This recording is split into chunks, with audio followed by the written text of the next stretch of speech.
विश्वास और संलग्न होकर के जो ये निभाया, मैं कहता हूँ कि इस प्रकार के अवसर हमारे लिए एक सुनहरी अवसर होते हैं। संस्कृत के साथ साथ हम अन्य काफ़ी योग्यताएं या उन पर परिचर्चाएँ डॉक्टर साहब के मुखारबिंद से सुनते हैं। जैसे विशेष करके एक दिन छंदों के ऊपर बड़ा विशेष प्रकाश डालते हुए विस्तार के साथ डॉक्टर साहब ने हमें ज्ञान कराया, जो +2 में लगता है। भले ही वो 9वीं 10वीं में ना लगते हों, लेकिन वो छंदों का भी वर्णन यहाँ डॉक्टर साहब ने किया जो हमारे पाठ्यक्रम में कुछ छंद नहीं थे।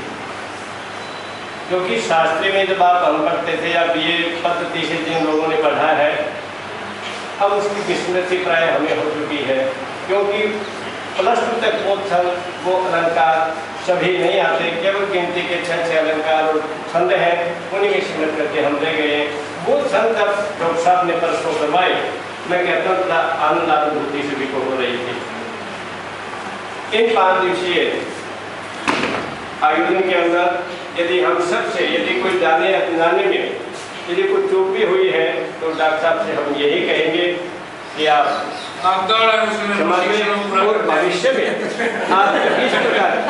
आप भविष्य में इसी प्रकार के कार्यक्रम करते रहिए।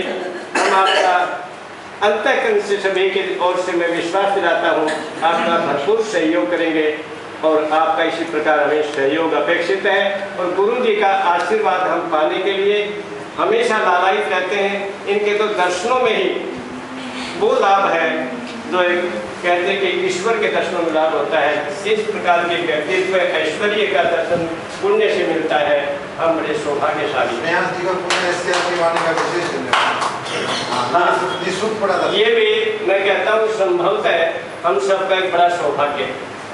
वैसे ये पदोन्नत होकर के अगोला के अंदर संस्कृत महाविद्यालय जो राष्ट्रीय संस्कृत संस्थान की ही संभवतः ब्रांच है, शाखा है, वहाँ बतौर प्रधानाचार्य के पद पर इनको वहाँ नियुक्ति मिली थी। ये भी क्या त्याग कहूँगा मैं संस्कृत भाषा के प्रति। स्पेशल मुझे पता चला कि हमारी जो प्रधान सचिव थी मैडम सुरीना राजा, उन्होंने बल्कि इनको विशेष करके आग्रह किया कि आप कहाँ चले गए। मानो संस्कृत विभाग के लिए तो एक प्रकार से ऐसी अनाथ सी हो गई थी और डॉक्टर साहब उस पद का त्याग करके उन्हें जो है अपने इसी संस्थान में आकर के संस्कृत विभाग अध्यक्ष के पद पर वो भूमिका निभा रहे हैं और संस्कृत के प्रति ये कितने समर्पित हैं आप सब देख रहे हैं। ना मुझे कहने की जरूरत ना इनको दर्शाने की जरूरत। ईश्वर करे इनको इसी प्रकार की शक्ति, क्षमता और बुद्धिमत्ता इन्हें प्रदान करें। बहुत बहुत धन्यवाद।